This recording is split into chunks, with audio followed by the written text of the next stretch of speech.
Coming at you all the way from Arbitrum, it's the Magic Hour Podcast. This is Alan.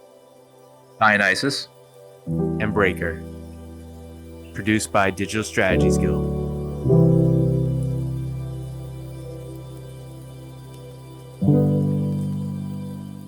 Magic Hour listeners, we have a wonderful guest for you this evening. We have Papa Veinos, or Veinos, from Smol Kongz Reborn, which spawned off of Smol Kongz, and we'll get into that a little later in the pod. But Veinos, welcome to the podcast.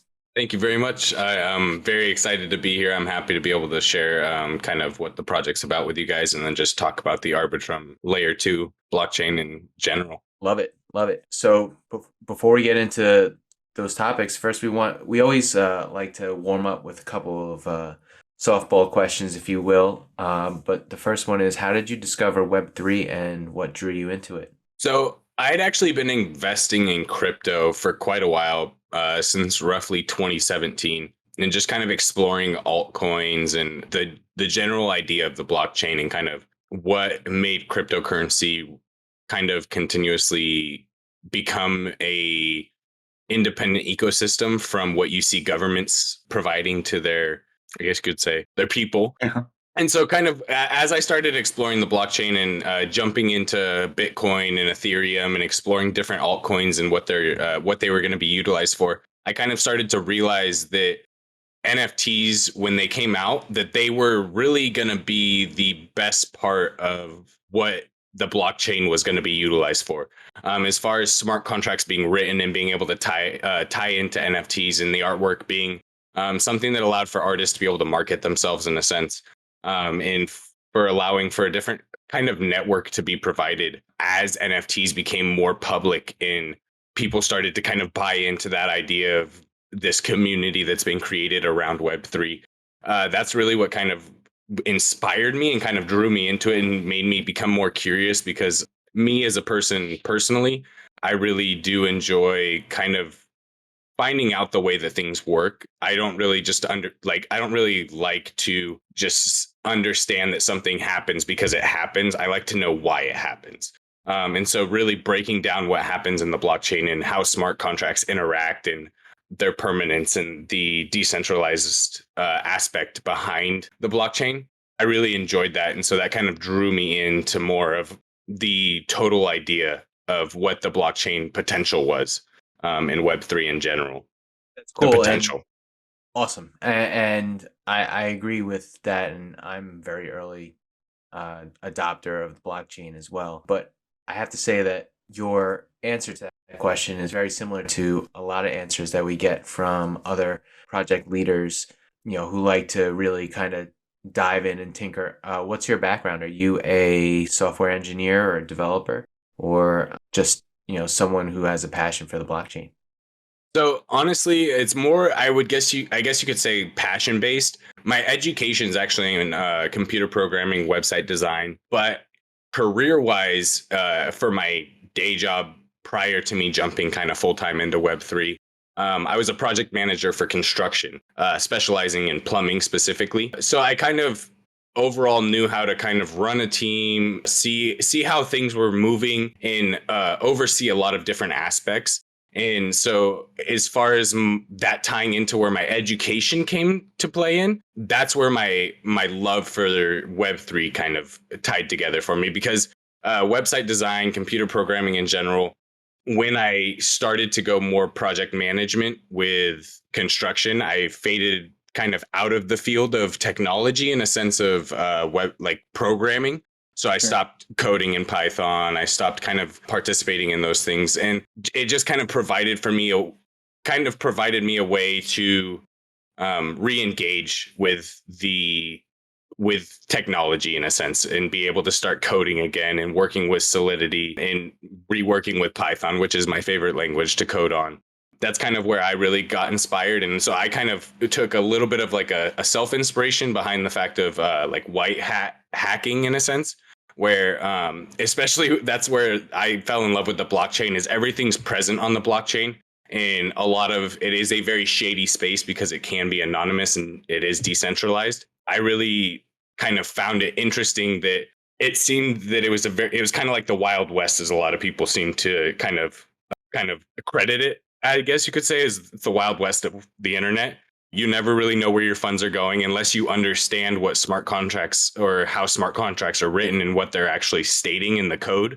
It's kind of hard for you to understand where you're sending your money or what you're receiving at the end of the day. And so I found it really inspiring to be able to help people that were kind of introducing themselves to the space and trying to find a way to invest their money and try and retrieve a little bit of, I guess you could say, financial compensation for that, and kind of helping them in times that they were taken advantage of. So that's where my background kind of allowed me to kind of more dive into the space and spread my network a little bit. That's super interesting. So I'm understanding you have like personal experience doing white hat activities. Yeah. Yes, sir. That's awesome, dude. Like really, I think that's incredible and a testament to the community of people that you can find anonymously online. Like one of the very first things that you choose to do with this technology is not necessarily exploit it, but it's figure out the exploits and then do good with them, right? Well, because you always have to find a niche in a market to be able to find your way to, I guess you could say, revolutionize or change the market. You know what I mean? And so many people were going the bad route, or I guess you could say the dark route, because it was so easy with the blockchain being decentralized. It was really interesting for me to be able to be like, well, why don't we just do it the opposite way and find those people that are being able to do it and exposing them and being able to retrieve those items that were taken from people that really, quite honestly, respectively made mistakes. Yeah.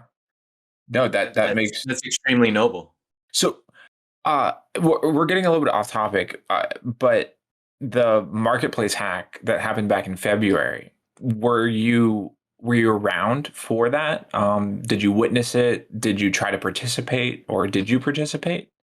So I didn't actually participate because, quite honestly, we were really busy with getting Smol Kongz kind of finalized, our smart contract done and audited, Yeah. kind of making sure our artwork was taken care of. And because I am operating as community manager and project lead, Yep. I kind of oversee everything. And so it was kind of hard for me to become engaged in it in the sense that I wanted to. But I did kind of take a look at it afterwards, and in a sense, it was really a shame as to what happened. But at the end of the day, it comes down to further auditing, in a sense of like just more people, more too many people, in a sense. They believe few sources in just saying, oh yeah, that's like whatever we're investing in is valid, it's true, and it's good to go. And so many people dove in and they were like, yeah, you know, so and so says it's okay. And at the end of the day, it caused a lot of people to kind of have their eyes opened. You know what I mean? No, I absolutely do.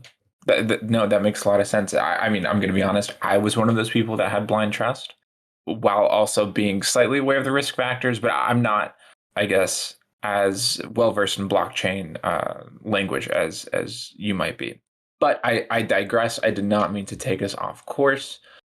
You didn't. You didn't. I think this was a really good topic to discuss, and I think it's certainly more important to have these types of discussions and raise awareness of this type of stuff to the community at large. I think, Dion, I'm just like you. I put my blind trust in the blockchain and the projects that we mint. 90% of the time you're minting, not really looking at the smart contract, but they could be kind of nefarious if you're not careful, right? Yeah, that is 100%. And I think that that's also kind of like touching on that. I don't think you were necessarily going off subject, because I think that that's very relative in this space. I don't think that, like, by no means do I shame anybody for doing that. I'm not trying to like say that anybody is not as smart or not as good of an investor by any means because they don't look at smart contracts or because they don't understand what the coding says. It's complex, and at the end of the day, it's tricky unless you fully understand it, and not many people do with the way that technology is developing and at the rate that it's developing. I think that bringing people kind of an education where we are able to break that down into a language that people understand, rather than talking as though, well, this is what the smart contract initializes this, and then it calls to this file, and then from that file it's going to go ahead and write this metadata, and people don't understand that. They don't care what that means at the end of the day. I think that it's really big to bring a light to that, and to allow people to understand that at the end of the day, a lot of people don't expect you to understand what that means, and it's not a crippling aspect to not understand coding, to be in the Web3 space. And that's what a lot of people are scared about, to kind of dive in and join the space, is the fact that they're like, well, I don't understand it, is kind of the most common thing that I hear as a project lead. And I think that it's very, very much something that the more that we can bring attention to it and make it something regular, the more that we can educate people, and the less common these things will be.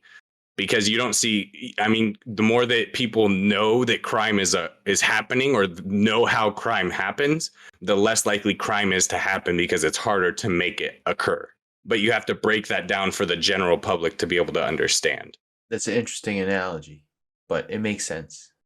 Yeah, I like that. And so, kind of touching on this, on knowledge and understanding, like you created a project and you chose Arbitrum, right? Arbitrum is, I would say, not the easiest. A layer 2 is not the easiest thing for a crypto noob to understand. So why did you choose Arbitrum as opposed to maybe Ethereum, some other optimistic rollup, or a zero knowledge rollup? So I really appreciate that question, because I really do like that aspect of why we decided to join Arbitrum. There's kind of two reasons why. The first one is kind of that part that you touched on, as far as like, it's not easy for, say, a Web3 noob or somebody who's very new into coding to be able to understand layer 2s and how to bring from layer 1 to layer 2, and how it actually works to bring it onto the blockchain and the execution of it. And I think that part of that was more of a challenge for us as a team, to kind of to challenge ourselves to be able to make sure that it was executable, and allow for us to stay inspired to make it happen. Because at the end of the day, and when you're going through like college courses, you're less likely to do homework if you understand what the homework is, if you understand how to do the homework easily, because it's a minute task at that point. If you are actually doing it because you're trying to further understand what the homework is trying to teach you, then you're more likely to do it, and you're more likely to retain the information from it. And that's as a team. Go ahead. You're saying it was just challenging enough. Exactly. Huh. Okay. To where we were able to jump into the community, and that's part of what the Arbitrum, like what brought us to Arbitrum in general, rather than other rollups. Yeah. Was the community is very welcoming. They were very willing to teach us. The Arbitrum team, Hunter over there, one of the community managers, was very willing to send us links on how to actually come over to layer 2, and make sure that our smart contract was coded properly to execute as optimally as possible. And in different things in that sense, I guess you could say that's kind of what brought us over to Arbitrum. The other part too of that was the Great Rug. When we were on layer 1 and we were Ethereum, and the founder had withdrawn funds completely from the smart contract, and there was absolutely nothing left, and we hadn't heard an update for over a week from him. At that point, that's kind of when we decided as a team, we aren't going to expect ourselves to come from just kind of randomly deciding to found this project into then moving forward to fund it from our own pockets, in a sense that Ethereum would require to pay the gas fees to put the contract, or to initialize the contract onto the blockchain, to get everything kind of in order. So we saw that layer 2 was our opportunity to allow that to happen with minimal out-of-pocket investment, I guess you could say, in a sense, so that we as a team were allowed to invest in, say, alpha bots or sweeping bots for the community prior to us minting. And then we could then pay more funds towards just different avenues, like premium bots in our Discord, so that we weren't having to deal with free bots or finding the best free bots possible. Yeah. And just being able to say, do those kinds of things and provide giveaways that were paid for by the team out of pocket to the community, because we weren't having to pay for those Ethereum fees. So we felt that in a sense, we were able to give back to the community in that sense. Yeah. So You made a cost benefit analysis and decided to instead reinvest that into the community with the efficiencies from Arbitrum. Exactly. That makes total sense. And with how fast it is and how quickly the Arbitrum network is growing on layer two, and how much gamification is being utilized and kind of developed here on Arbitrum is really what kind of inspired us, because at the end of the day, as a project, that's what we're moving towards. But yeah. Absolutely. So, I mean, you obviously touched on it a little bit, but tell us a little bit more about Smol Kongz, how you ended up involved in that project to it being rugged, because I didn't hear about this particular project and the associated rug and creation of Smol Kongz Reborn, like I guess bringing the community together and making the decision to start anew, so to speak. Yeah, so it's funny because we really started the project by kicking off and very much touching on and explaining what the rug was in the Great Rug. And then as we developed, we kind of moved away from that because of the negative, I guess you could say, connotation that it generally holds with newcomers to the community. So early kind of, or late January, very early February-ish, a project kind of popped up on Ethereum, layer one. And it didn't have a or it had a Discord and it had a smart contract, and it had a website, but it had no Twitter, it had no Instagram, nothing else that you could really come to look for information. And it was zero point 0.01 Ethereum to mint.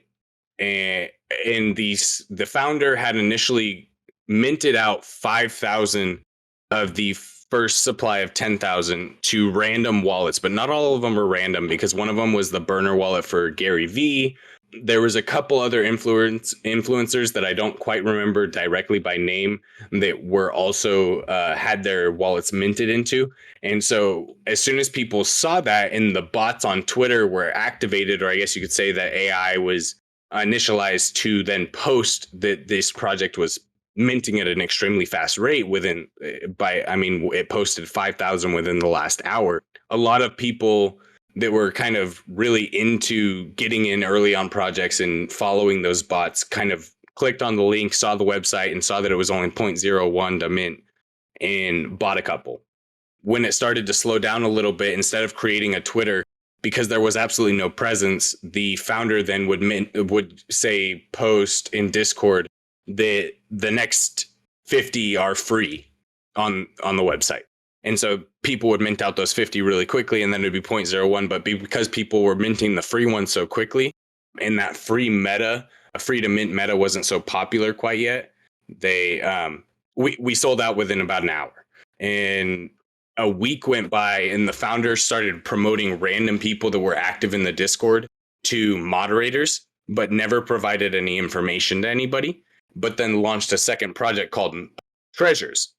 And it was kind of mimicking what the Treasure DAO was doing over there with Magic, and Small Brains with Smol Kongz, and then Treasures with the different items that you could go ahead and receive within the Treasure ecosystem, but on Ethereum. And after about a week, the founder said nothing in Discord, only gave information to one person that was the quote unquote head moderator.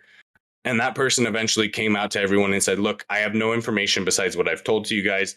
I don't know what's going on. I don't know the future steps with the project. 3 days later, the founder withdrew all funds and left. And so that's where, as kind of a community, I had actually been given a role in that original Discord as the smallest Kong, because I was kind of at a time in my life where I didn't really have a lot that I was doing. And I didn't have a lot of people that I was engaging with outside of Web3. And so I kind of just really dove into this project and was like, yeah, like I really think that it's awesome. I think the artwork's cool. I think that the idea of what they're doing as a derivative project is really awesome. And the community was what really inspired me. But then the founder left with the funds, and I was like, well, derugging a project and saving the community has been done before. Why is this something that we can't do here? Because of the network that I had built within Web3 amongst different projects and meeting different team members. So what happened was we kind of came together, and one person had come up and was like, hey, like I really know Discords. If you need any help, like go ahead and let me know. So I went ahead and reached out to them. I was like, hey, if we want to create a new Discord, could you go ahead and help us set it up? And him and his friend Pedro both came to me, and they were like, hey, let's go ahead and make this happen. Let's create a new Discord. So we created a new Discord. A lot of the community moved over to the new Discord, and another guy had reached out to me and said, hey, I'm an artist, but I do mostly photography. Do you think there's something that I could go ahead and do to help? Like, I really am inspired by this project as well. I don't want to see the community go to waste. Is there something we can do? And I said, hey man, come on, let's go ahead and have you ever done pixel art? And he kind of had created a music video, because that's amongst his kind of avenues of his artwork. So he had created a music video scene based on pixel art and animation. And he showed me that, and I was like, hey man, let's go ahead and let's take the inspiration of the base model of the original Smol Kongz, and let's create brand new artwork, and you're going to be our artist. And that's kind of how we created that original founding team, is the overall idea that everyone had a background and knew what they were doing in the sense of the jobs they were given. But at the end of the day, everyone was inspired by the community, and everyone was inspired by the idea of what was there at the beginning. So that's kind of where we came from in moving over towards Arbitrum. What a great origin story. For real, that's awesome. At any point during the seemingly slow rug, did any red flags go up where you're like, oh, this guy, like he's a little bit uncommunicative, or he seems a little bit shady, or anything along those lines? So that was the thing, is part of me becoming the smallest Kong, quote unquote, in the original Discord, Great name. was the fact that there was a lot of thank you very much. There was a lot of fear, I guess you could say. And what I thought at the time was just FOMO, because I really believed in that founder staying, because I really was like, hey, the website looks really good. The smart contract executed properly. Everyone got their NFTs. It's really it seems really clean. He's minting out a second smart contract. The smart contract wasn't meant to manipulate anybody's wallets maliciously, if that makes sense. So to me, it all very much ironed out. And I thought that the head moderator at the time was getting information from the GM. I just thought that they were trying to build hype because of how much hype was already driven by having no Twitter, and it just kind of popping up overnight. And so I kind of at the time was like, oh, there's no problem. There's really no big deal. Let's continue to trust. Let's trust. And so I guess I felt a little bit attributed to the fact that so many people had stayed for so long, believing that the founder was going to give information, because I was like, hey, I'm trying to reach out to him. I'm trying to receive information. I promise you guys, come on, just stick with it. We're all here for a reason. And I kind of hyped up the community to stick around. And then all of a sudden he left. And I felt that everyone had kind of reached out to me for answers, and I didn't have any answers, but I had been trying to seek them. And so at that point I was like, well, if I can't find the answers, why don't I just become the answers? You know what I mean? Yes, I know exactly what you mean. So That's amazing. Like Dion said, an origin story. Exactly. And that's kind of the thing, is our team didn't really agree in starting our Twitter at first. And I was like, you guys, we really need to the community's here. And if they don't have a Twitter to follow, then they're going to just continue to dissipate and move on to the next project. That's how the space goes. And we started our Twitter, and we had a Discord of 1,200. Our community in Discord was 1,200. Within the first 24 hours, we had, I believe, 3,000 followers on Twitter. And so that kind of spoke for itself. And we just knew that what the move that we were making and the movement that we were going to start creating was really the right move. Nice. Yeah. So we did a little research on the website, and I also want to mention that your Discord link on the website, ironically enough, does not work. I've received 2 other reports about that in the last probably 72 hours. And so that's something we're going to be fixing today. Perfectly fine. But you talk about Genesis and Founders. What is the difference between the two, I guess, collections, if you will? And what was the idea behind that? So we have our Genesis collection and our Factions collection. Oh, Factions. Yeah, no worries at all. It typically, because a lot of projects do Founders collections right around the time that they're launching their Genesis collection. But we did it kind of differently. We kind of wanted to, our Genesis collection, it kind of pays a tribute. So the base model of our Smol Kongz is kind of a derivative in a sense, you could say, and I'll just be transparent about that. the base model of our Smol Kong in our Genesis collection is a derivative of the original Smol Kong on the rugged Ethereum project. We don't necessarily try to affiliate with that project, but we do at the end of the day, as one of our core values as a team, we value transparency and honesty. And so we're not going to by any means try and hide from the fact to the newcomers to the community that we are from a rugged project. So we very much are forthcoming about that. But so essentially the Genesis is to pay a tribute to where we came from as a team and where the project was founded at. That's why we kind of wanted to give that to the community and say, hey, we're not going to give you guys the full 10,000. We're recreating the artwork. We're going to give them to you guys for free. That's kind of a proof in a sense that we as a team are able to execute a smart contract properly, provide you guys with efficient gas fees, because even though we are on Arbitrum and Arbitrum as a layer 2 has extremely efficient gas fees in general, we have had reported to us in the community that a lot of the people that did minted for the cheapest gas fees that they had on any Arbitrum project yet. So, and that's kind of something that we wanted to show to the community in a sense that we didn't want to, with the idea of free mint projects, we didn't want to ask for money from the community before we were able to show a little bit of a proof to the community that we were able to execute, because we were coming from that rug. It would be hard to tell people, hey, you know, we know what we're doing, but we weren't necessarily starting this project because we all knew each other prior and just wanted to start a project. It was more because of the inspiration of the community that brought us together. And so that's kind of what the Genesis collection is. Our factions collection is what the team has brought up and kind of brought together after the Genesis, and kind of that idea of like, okay, we need to keep this community alive and keep them together. So let's provide them something that's living. And that's our Genesis collection. It's a tribute.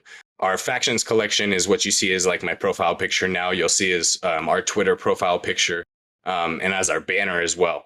That's 4 different factions that we're going to be using to gamify and kind of create a lore and a story behind Kongonia, which is where the Smol Kongz originally resided as a community and as a nation and as people. And so what we're going to be doing with factions is creating a story, gamifying those NFTs to create a play to earn aspect with an actual token, which is Zing token. Zing token was something that was founded within the original Discord or original community that was rugged. That was something that was founded before our secondary Discord even started to become public or populated. So that's a token that we're going to be bringing to the community to allow for factions to be play to earn. And that's kind of where a lot of our story is going to be told, is within factions. So with Genesis being a tribute to where we came from, factions is going to be the core project of what we're going to be delivering to the community. Do you find that there's a stigma associated with newcomers and the fact that you spawned from a rug?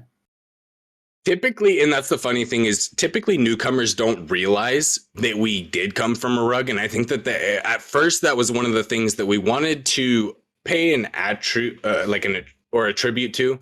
But at the same time, we kind of wanted to hide, because we didn't want newcomers to be like, oh, it's a derugged project. Like, don't worry about it. Derugged projects never succeed, blah, blah, blah. The team's not going to do anything. There's no way it's going to succeed. As a team, we were inspired by the fact that there was projects that were able to derug communities and bring back to a high floor price, and not even necessarily a high floor price, but a very successful community of very active members that were naturally, I guess you could say, or organically grown, that wanted to be there for a reason, not because they had bought into a project and it got rugged and they were just kind of there to be there because they hadn't left yet. And so at this point in our growth as a project, we kind of want to just bring more light to that and just kind of remind people like, hey, the success we have is because as a team, we're doing what we were able to do, even though we came from a rugged project. That you don't have to be some major software developer or work for some major software developer to be able to separate yourself from that company to create your own project to be successful.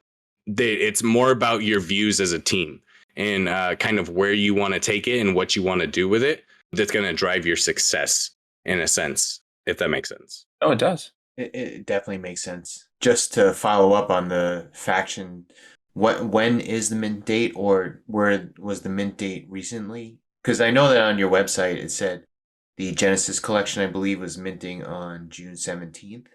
Did that occur? And on your Twitter, there was something about July 5th. I just wanted to know if everything's been minted already, or if things are upcoming. Yeah, no, 100%. So what happened was we minted our Genesis collection on June 17th. And then after that, we sold out in a minute and 39 seconds for our public sale. Even though it was a free to mint project, we were very proud of the fact of how quickly we were able to sell out. But then we listed on Trove officially on July 5th. So factions Okay. currently, we're finishing 2 or 3 1 of 1s and making sure the details are all finalized. And then we're going to be announcing the mint date for factions, but we haven't actually announced the mint date. We just started kind of sneak peeking what factions is going to look like to the community. So currently we have our Genesis released. We are providing a soft staking mechanic to those who are holding Genesis currently. They're receiving 10 Zing token per day. Zing is currently on the test net, so we're kind of working on that as a team to bring that to the actual mainnet and allow for us to then airdrop the initial amount of Zing token that has been currently passive staked by each holder, and then move forward with that continuance of passive staking after the airdrop to where our holders will be able to claim their Zing token off of our website. Cool. Thank you. Thank you for explaining all that. I was just a little confused by all the dates. Now it makes sense. No So worries. probably like we can expect maybe August or something like that. Sounds like. Exactly. So we're looking early August, kind of middle of August is going to be the factions mint date. Cool. Why? It's called Zing token, Zing. Yes, and so in the original Discord, as the community was kind of coming together and um, kind of founding themselves, one member had joined and they named themselves Zing. That's Okay. what they nicknamed themselves to. And what kind of started happening for almost 4 days straight was just a constant general chat wall of Zing, Zing, Zing. People just typing Zing for absolutely no reason. And so when people kind of started asking me for answers because I was promoted to a moderator for no reason, I kind of asked people like, hey, on the website in the terms, like in the terms and services, like it says like what's going to happen with the project after mint is going to be determined by the community. Like, how would you guys kind of see Zing token becoming a thing? And everybody in the Discord voted yes. It was absolutely unanimously like, yes, Zing token has to be a thing. If we're gonna have a token, let's name it Zing. Like, banana's already been taken. We don't want to take Kongz, like Yeah. let's just do Zing. And so that's kind of where as a team we found that as an inspiration to kind of like, why not keep that? It works, it fits, it's perfect. Even though it doesn't make sense to a lot of people, it doesn't have to, because to the original community it does, and that's what's going to continue to inspire others to kind of dive into it in a sense. Yeah. I gotta say, it really feels like this rug was almost a blessing in disguise. And I don't want to ruffle any feathers when I say that, but it really seems like it made the community like a lot stronger and more cohesive. And I don't know. I think that's pretty neat. 100%. Yeah. And that's what inspired me personally to continue, no matter how many people were like, oh, it's never going to happen. Like, a lot of people started DMing me like, oh, you're not going to make the project work. It's not going to happen unless you give me an NFT for free for being an original holder. I don't want anything to do with it.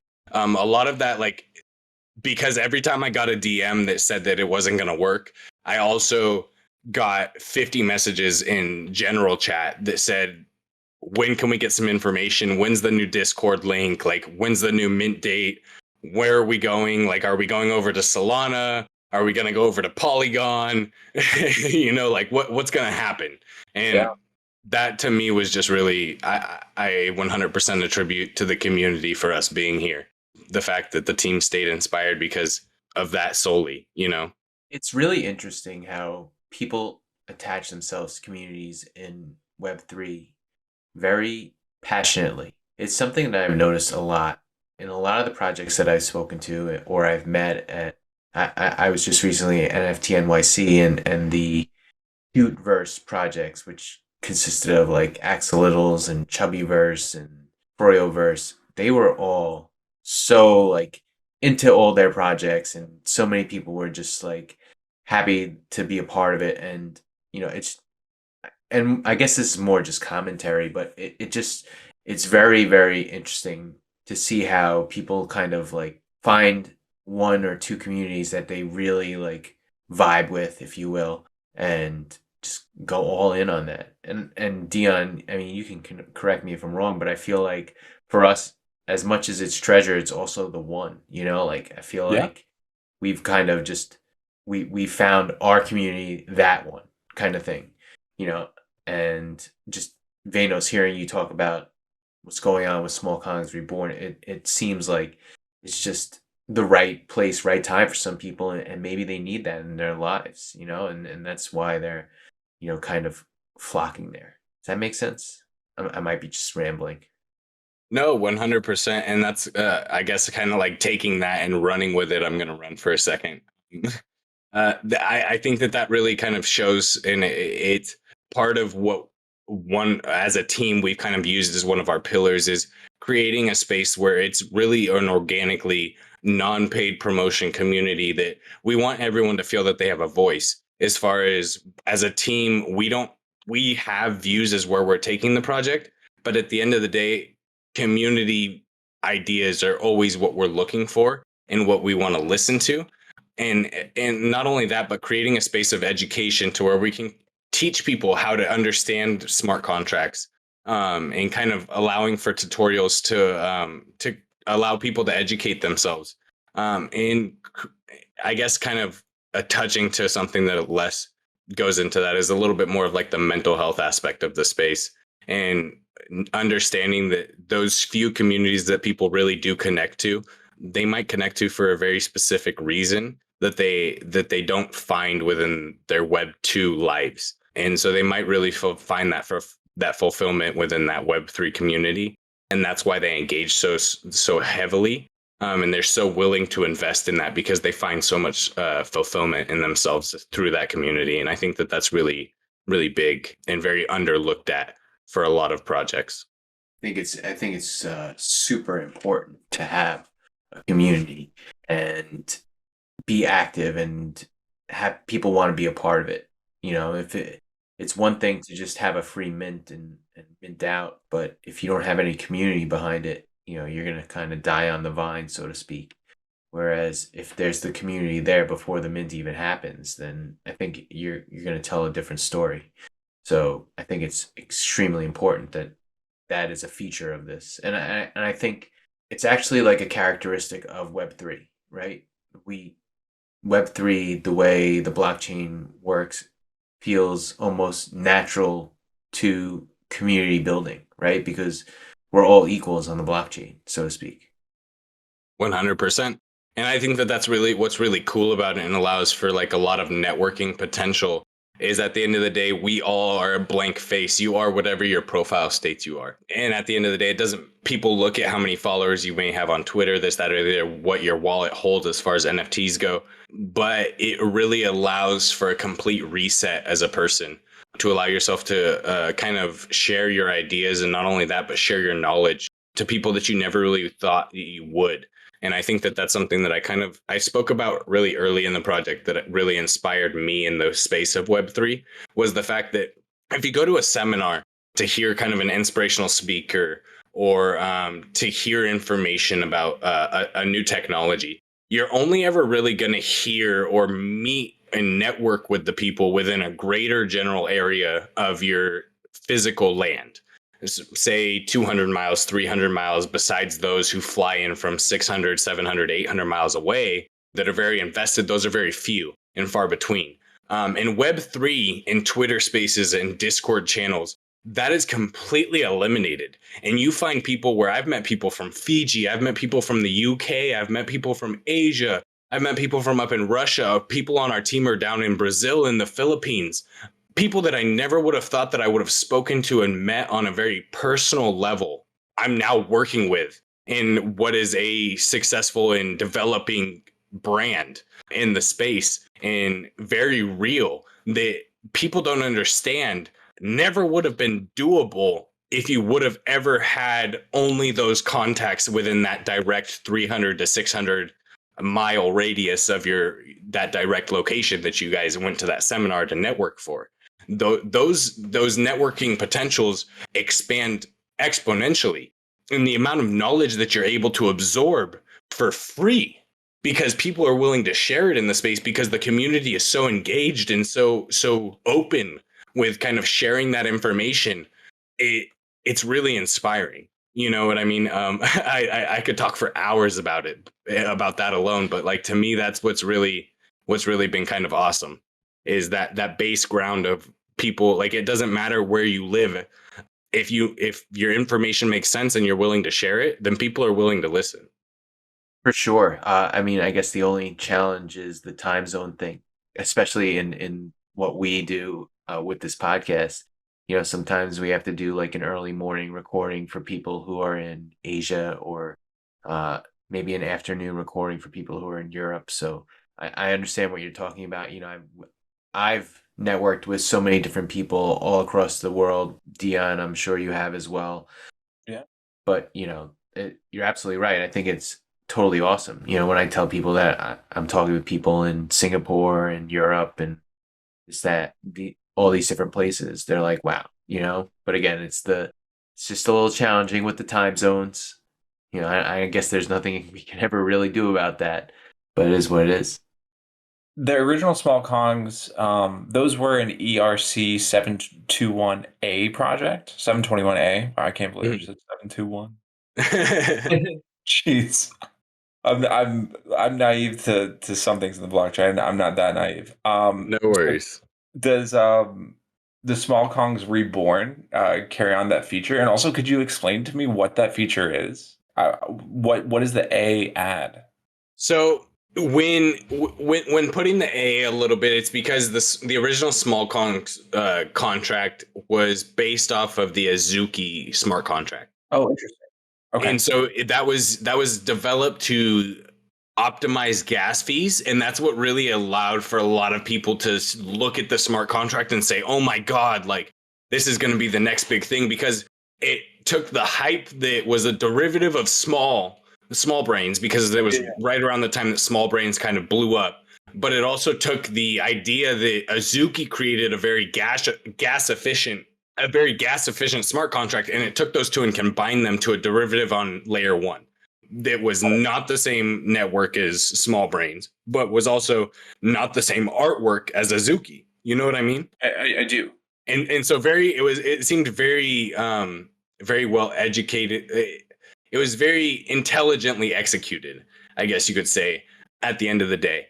And so as far as like why the original project was ERC 721A, I couldn't exactly tell you. Those are the reasons that I've come to kind of self kind of proclaim, because it utilized the Azuki contract. It stated that very clearly on the website. When you look at the smart contract, it states it very clearly in the code.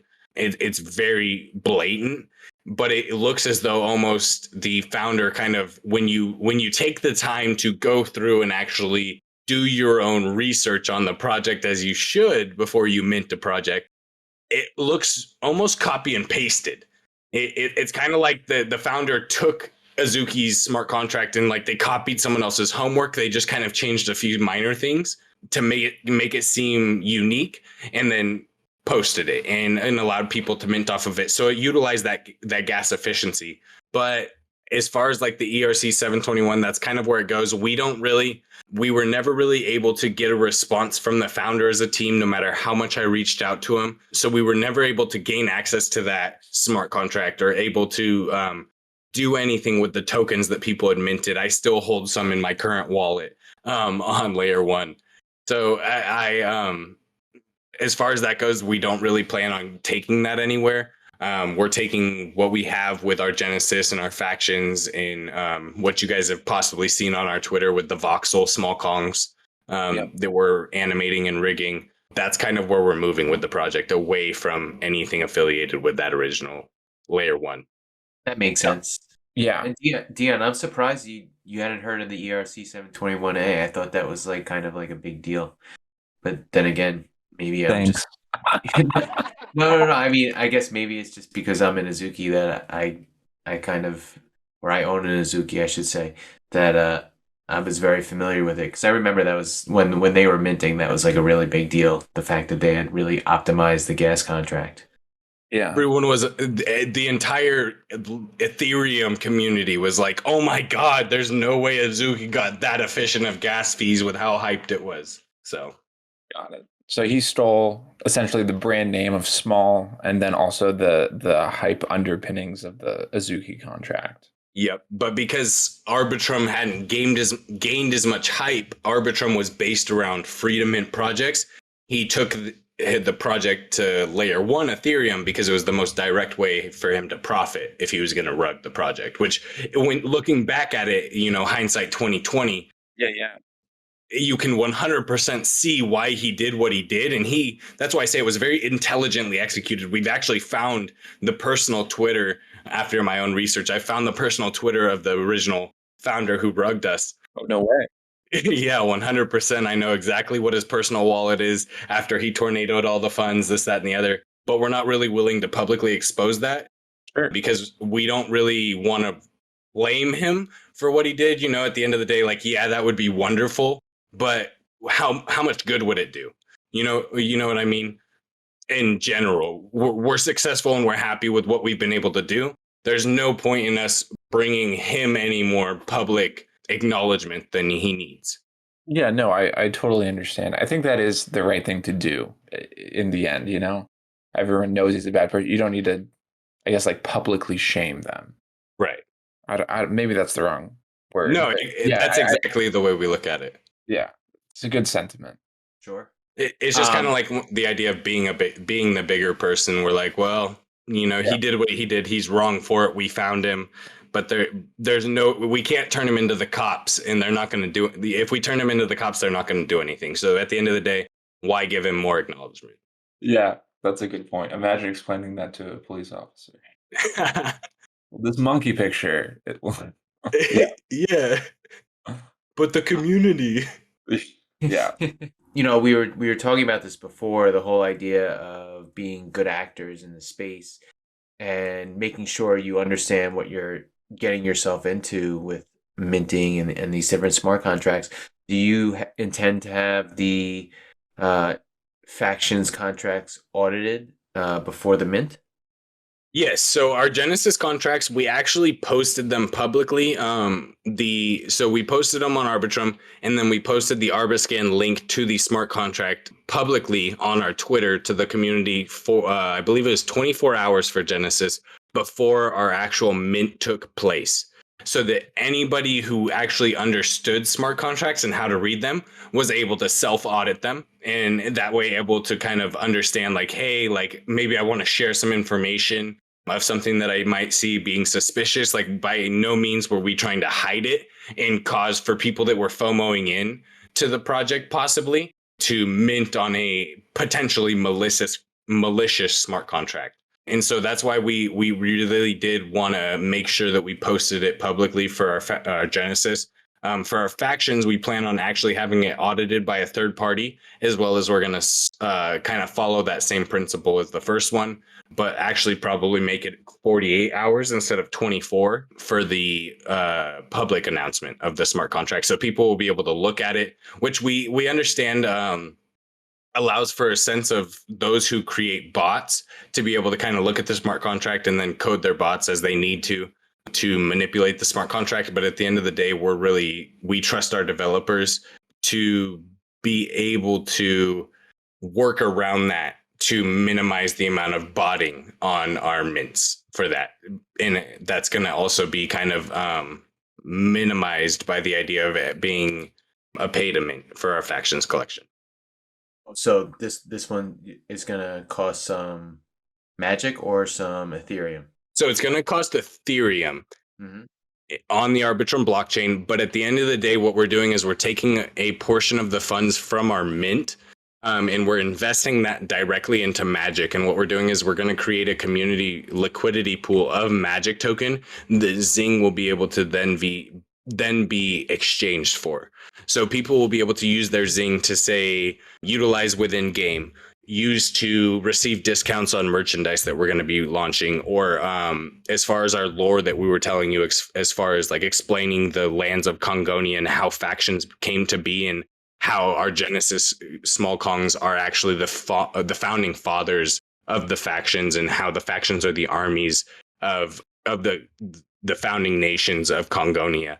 That's going to be a 12 chapter lore book that's going to be written by our actual one of our team members who is a creative writer is in education. So he's been kind of working on that. We're allowing for competitions for lore submissions from our community to be taken into consideration and incorporating that into the chapter book. But at the end of the day, we're going to be releasing that book to the community to be able to purchase using Zing token or using regular, currency with discounts via Zing token.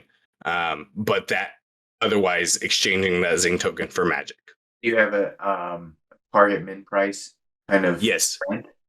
So all Genesis holders will be able to, per Smol Kong in their wallet, mint one factions at a whitelist price, which is 0.0275 Ethereum on the Arbitrum blockchain. And then the public sale mint price will be 0.055. Not too expensive these days.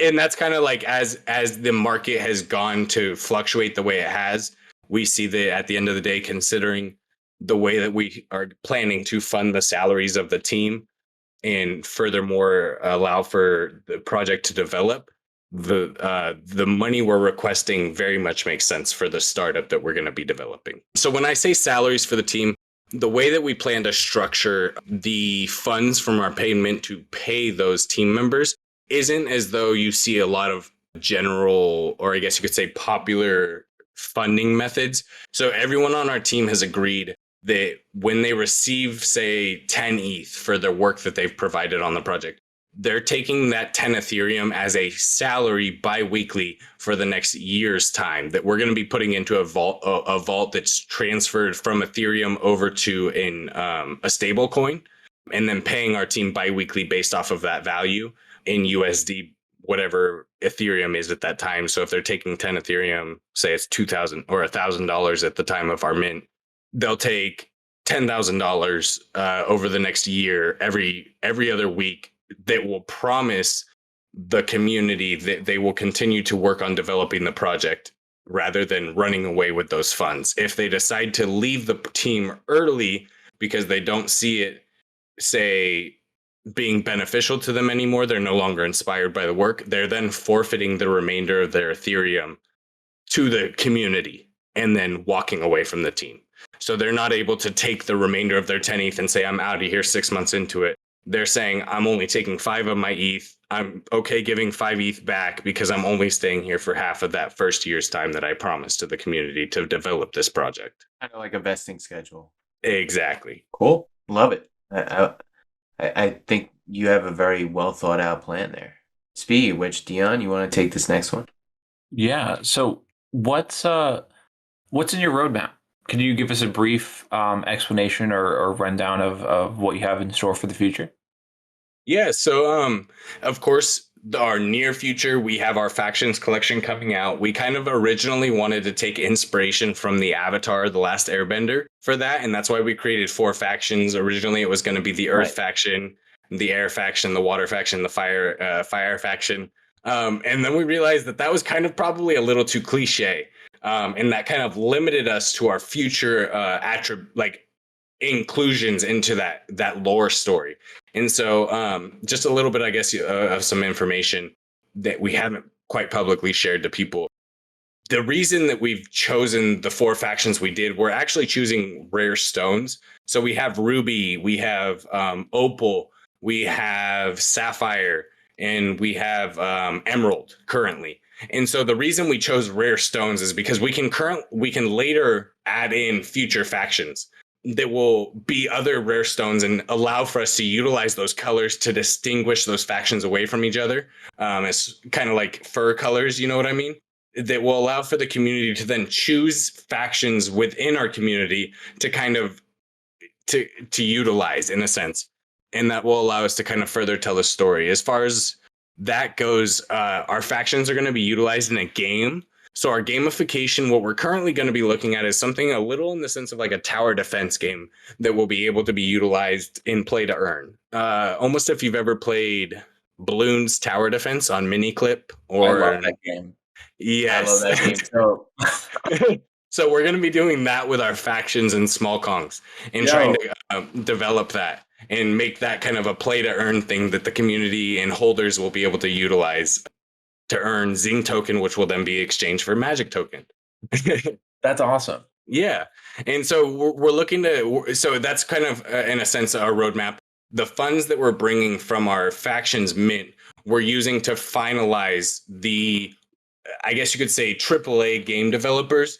We've kind of brought in and kind of pitched the concept of the game that we want to bring as a team.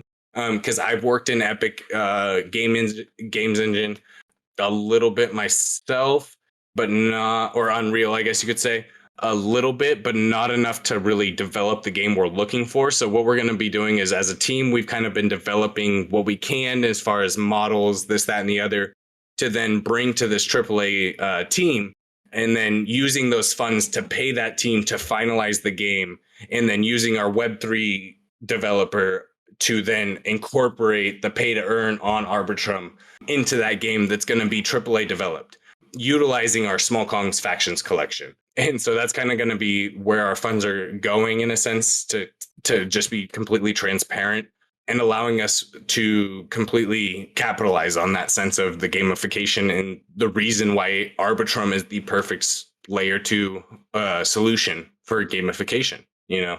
But we have a little bit of a sneak peek as far as like our factions collection, or not our factions, our voxel collection goes.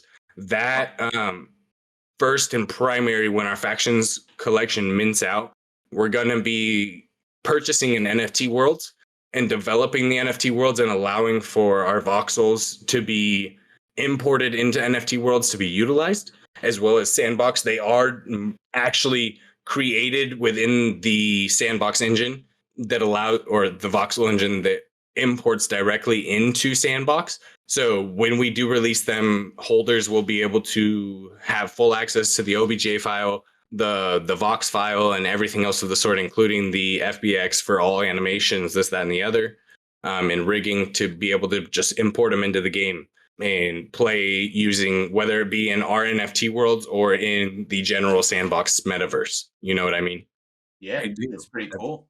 Yeah, that's incredibly cool. So we take a lot of inspiration from Cyber Kongz. At the end of the day, what they did with their voxel models, we kind of were like, hey, like, if we're already a derivative and we're already a derug project, let's take the successes that other projects have had and start to learn from those and create those to be our own, you know?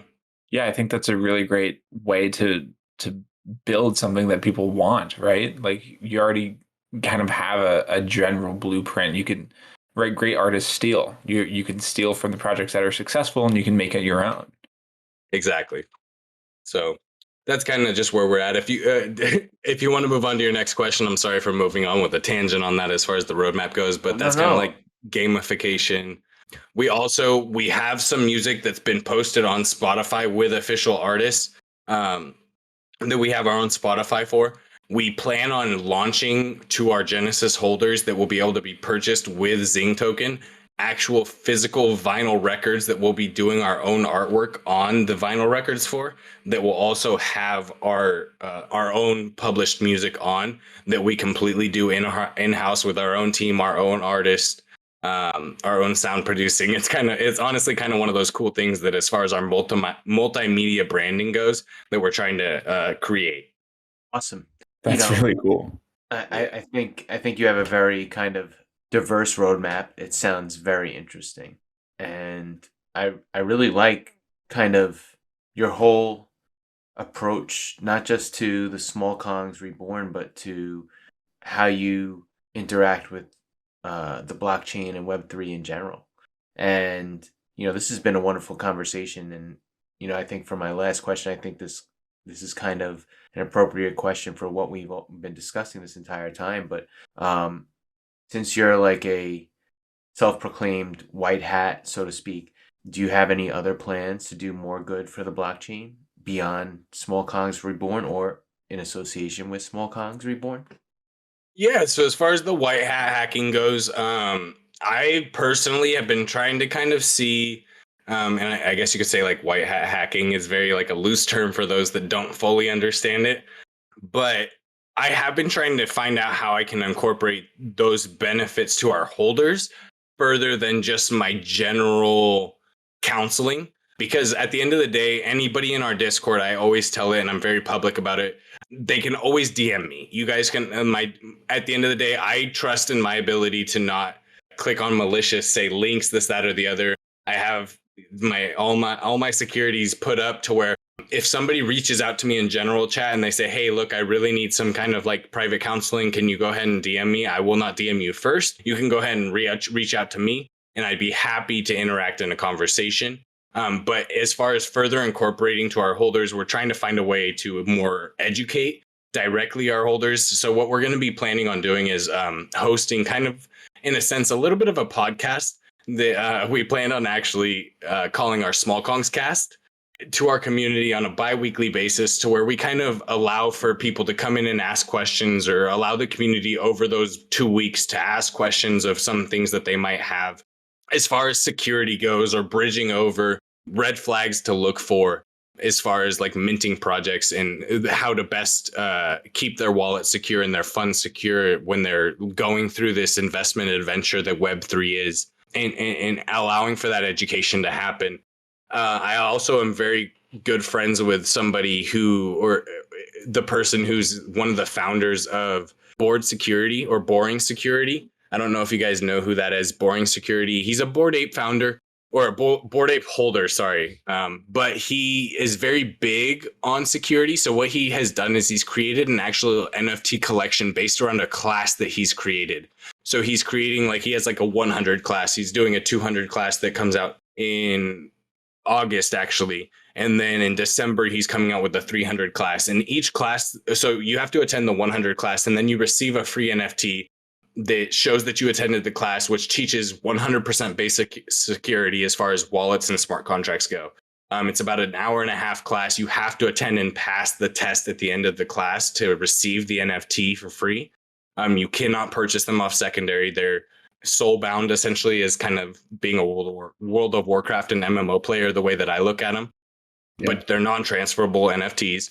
So when you receive them for passing the class, then it's essentially a key to enter the 200 class, which is a further dive into security on Web3, which will then allow you to jump into the 300 class. And he's just going to completely essentially develop this full range of courses in school based off of Web3 security. And it's a layer 1 project that he's creating, but he's agreed to allow us to allow our holders direct access to that first class for free, to allow them to then kind of further invest their time to allow for that education to expand, in a sense, if that makes sense. Absolutely, it does.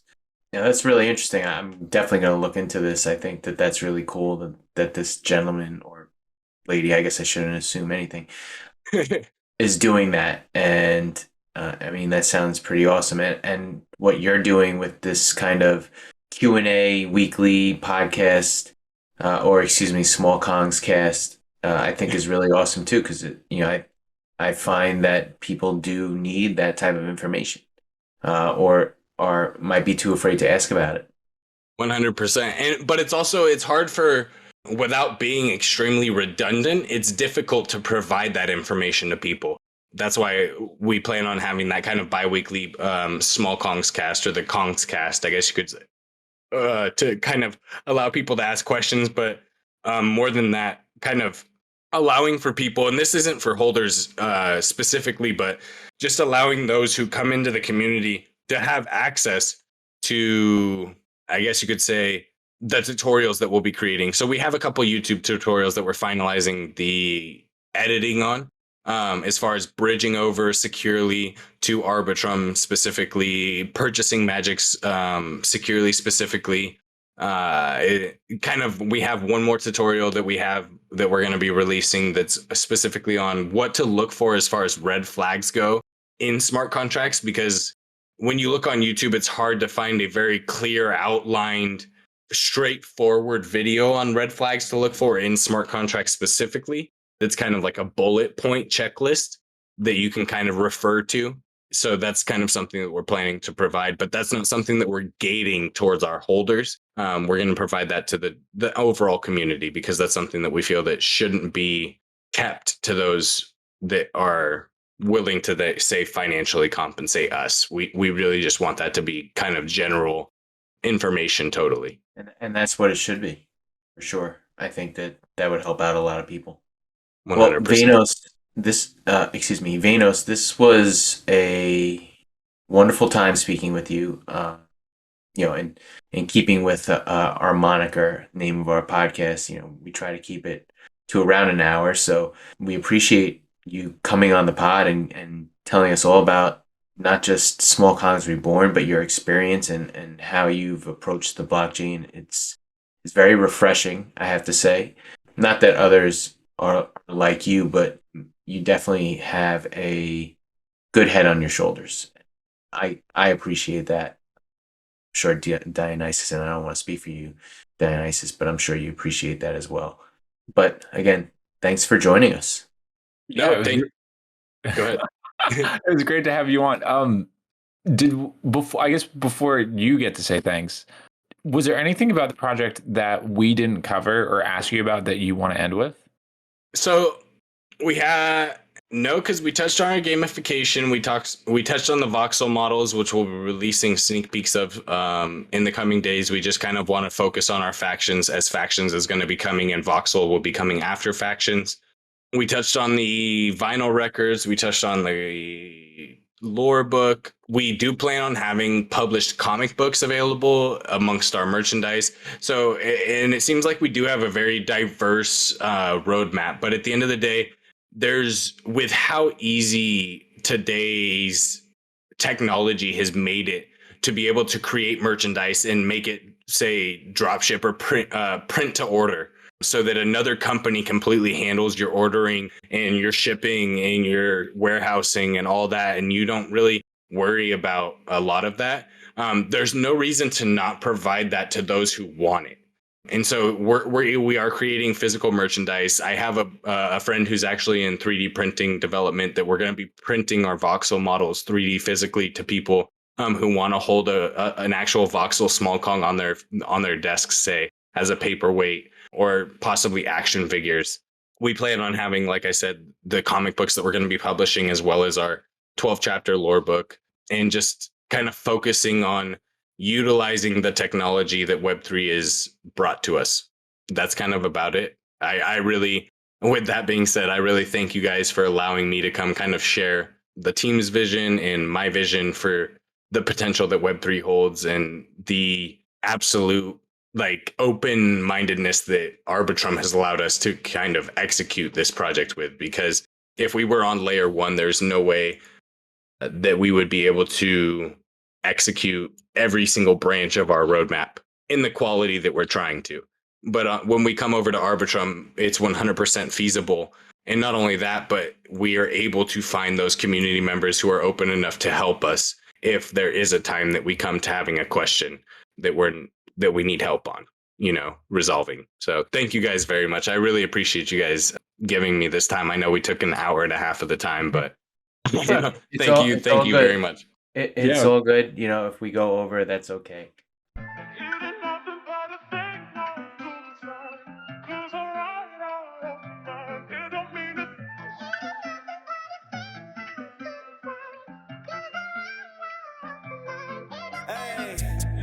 Life's been crazy out here in the jungle, been fucking crazy. We've been on our planet of the ape shit though. The community bands together, Smol Kongz forever. Hey, Reborn. She fuck with Smol Kongz, no diddy. Ayy, stacking them hundreds and fifties. Ayy, baby, my main game is crack while we counting them stacks. Got this bitch getting litty. Ayy, watch how we take over cities. Ayy, Penelope slide me the kitty. Ayy, this is Lil Kong on the track and I'm breaking the back out the black and gritty. Ayy, watch me go. Aping, sniping the lobby, I'm picking them bodies and watch us go. Sweeping, pick up the broom, we empty the room, we all gonna make it. Chasing this bag while I up in this flag. Watch how we take it. Blockchain is ours, the cars and money and stars. Feel like a kid on Discord. Got more tokens than a Chuck E. Cheese. Straight from the jungle, bitch, we been poor. Now we in the billion flipping NFTs. Steady taking over different platforms. Discord or Twitter, mama, look at these. Tryna catch some commas in my net worth. Whole village said, fuck a gas fee. Talking gas money, but my wallet is packed. This is the life that I live. Had a cope once, now we keeping a stash. Escaping more than legit. Collection packs, finna flip them for racks. Caught my little mama a crib. Fuck a plan B or a Mickey D's. We all gon' make it on my mama little bitch. Speaking dawn to dawn, from a dawn to dawn. Hot back in the suit, shout I hear alarm. I'm gonna rip the song if it ain't right my wrongs. If you know, you know. Best join the car. Got banana clips on my fucking head. Been in the jungle, swinging from the tree. Got my trigger finger itching on the mouse. Not fucking today, don't fuck with me, boy. You know this, ay, baby, please come focus. Ay, the jungle here's ferocious. Ay, please do not provoke us. Don't provoke us.